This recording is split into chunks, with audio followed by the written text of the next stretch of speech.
one that has been on the streets. It may be, you can just look at me.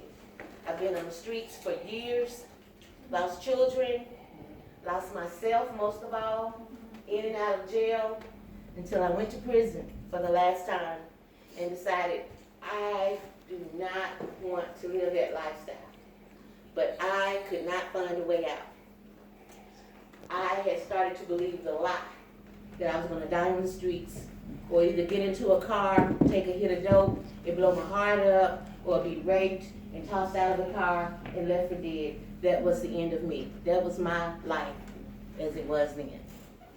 And I believed that. And I went to prison for the last time. And then I heard about this Episcopal priest who had a program for all the hoes.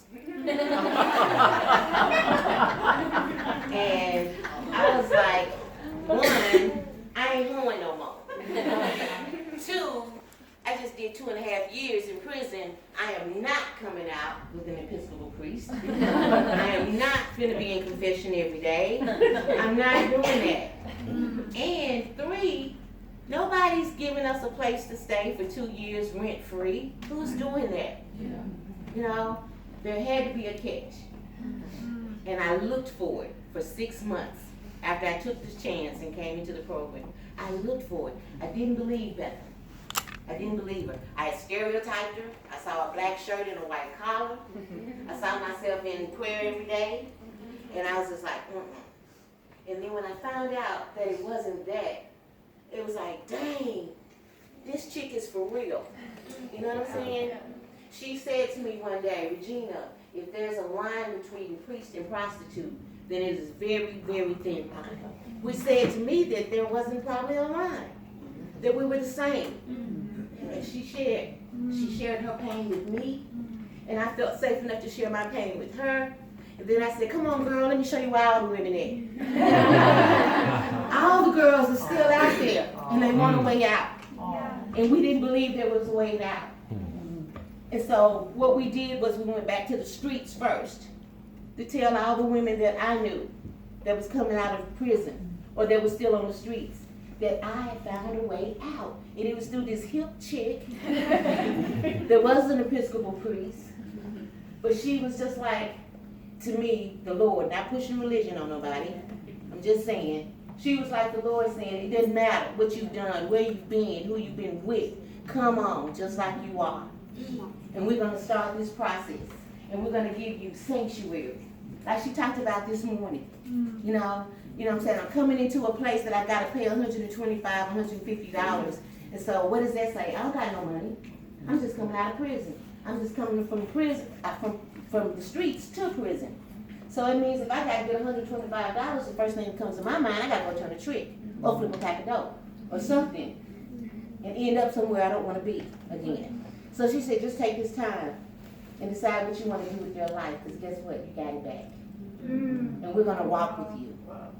And so every woman that is coming to this program, my job was, I was the residential manager to these two women who hated, we had a love and hate relationship.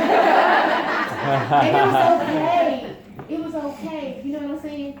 Because I knew that at the end of it all, they were going to love me again. You know? And they came in and they saw the same things that I saw. They was given the same things that I was given. And my thing is that we reach back and we keep telling this story of how we found our way home. And that's what Angel is going to do for you right now, the spiritual principle. All right, so I'm Angel. I'll graduate from the 2-year program this month.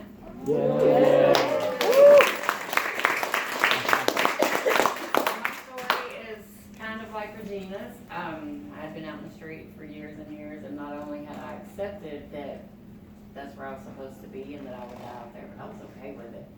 That was just my place in the circle of life. My biggest fear when I did 2 years in jail, and my biggest fear when I came here was that I'm going to go do this and I'm going to get clean and sober and I'm getting miserable. There's no way I can enjoy life without getting high. There's no way.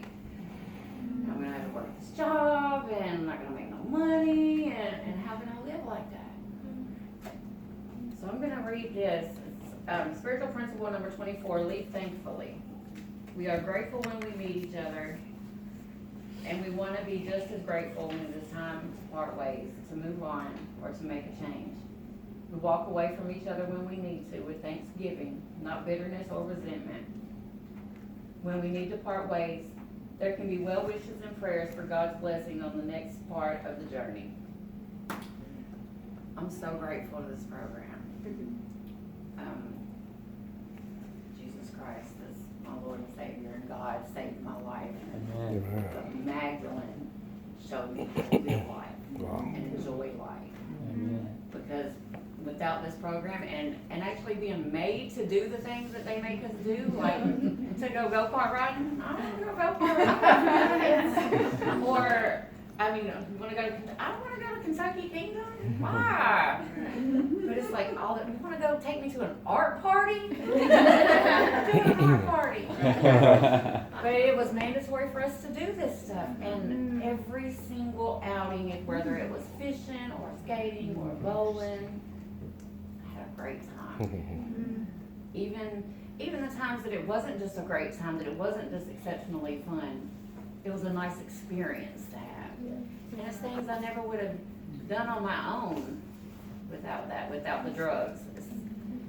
Without this program, I would have been clean and sober and miserable. So I'm very thankful, and now I get to watch all the newer women come in and see them do the same stuff. We've been in groups all day. I don't want to go do that. I'm tired. I gotta get up and gotta be in meditation at 7 o'clock in the morning, and then you want to keep us out till 9 o'clock to go to a sounds game. I see the same thing, and then it's all, everyone enjoys it, and we're all so different, but we're so much alike. And to know that I'm from Nashville, and I never knew this program was here. Oh. Never. Because did I look for it? No. But a lot of the women that are out there in the streets, they've accepted their place out there, and they're okay with it. And they think it would be so hard, and nobody's going to help me go through all that. It's so much harder to change than it is to stay the same. I'm so grateful that somebody I knew from the streets showed me the way here and let me know that if they can help her, they can help me. I'm grateful that me walking through this 2 years, people out there know that I done it, and maybe one person will think, if they helped her as bad as she was, because I was bad, if they can help her, maybe they can help me. Thank you all for being here.